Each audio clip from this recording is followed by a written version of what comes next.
Hi, it's James Saracen here to talk about the next daily drumming influences revisited. Today it is Tommy Igoe. Tommy Igoe's quickly become one of my favorite drummers, not only for his ability and performance levels, but his education, um, articles, books, videos, everything.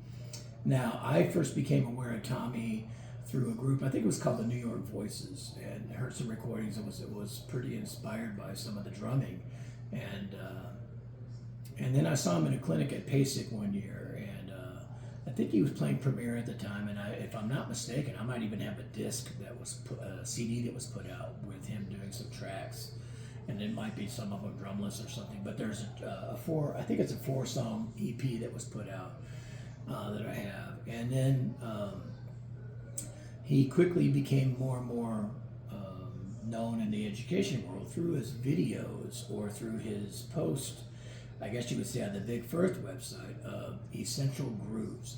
This even ended up becoming a book, and it's a great drum book, one of the best ever put out there.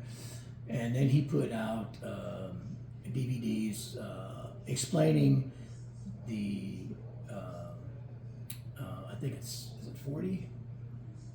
I'm drawing a blank right now. I think it's 40 essential grooves. Anyway, and it's something I use with lots of students and whatnot. And it starts off with basic rock, kind of starts to develop into a little bit of displacement with funk, and to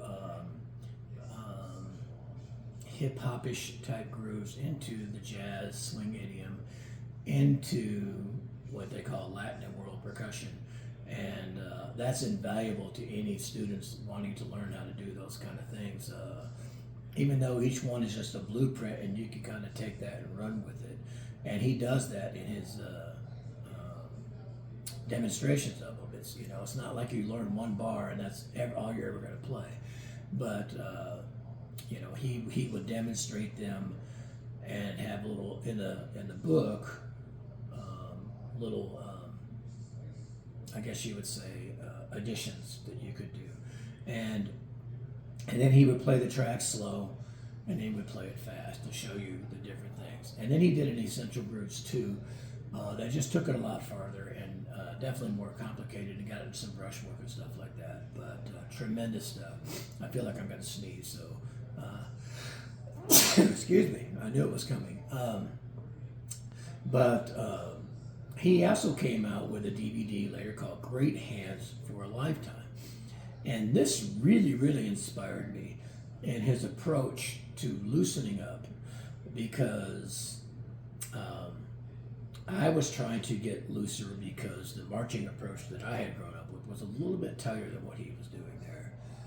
And I think once the heads became Kevlar based, or even the hybrid ones now, they're tuned so high and so tight, it's like a tabletop. And I think you do have to relax a little bit to not take the shock into your hands. And Tommy's Great Hands for a Lifetime really, really focused on letting the stick do a lot of the work and stuff like that. And I really liked it, and I really liked the exercise, and I worked with a lot of students on those too.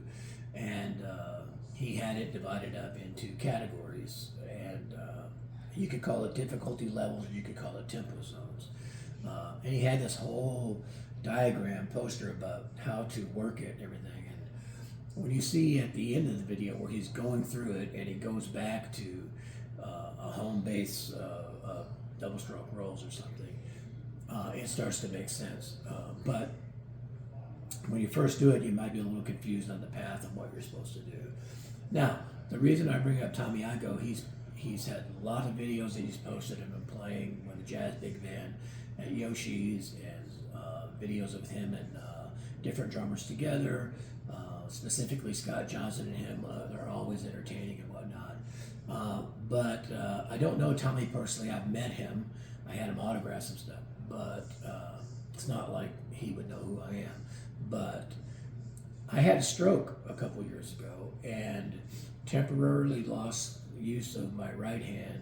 And coming out of that, I did a lot of basic marching exercises on pad to try to get it back.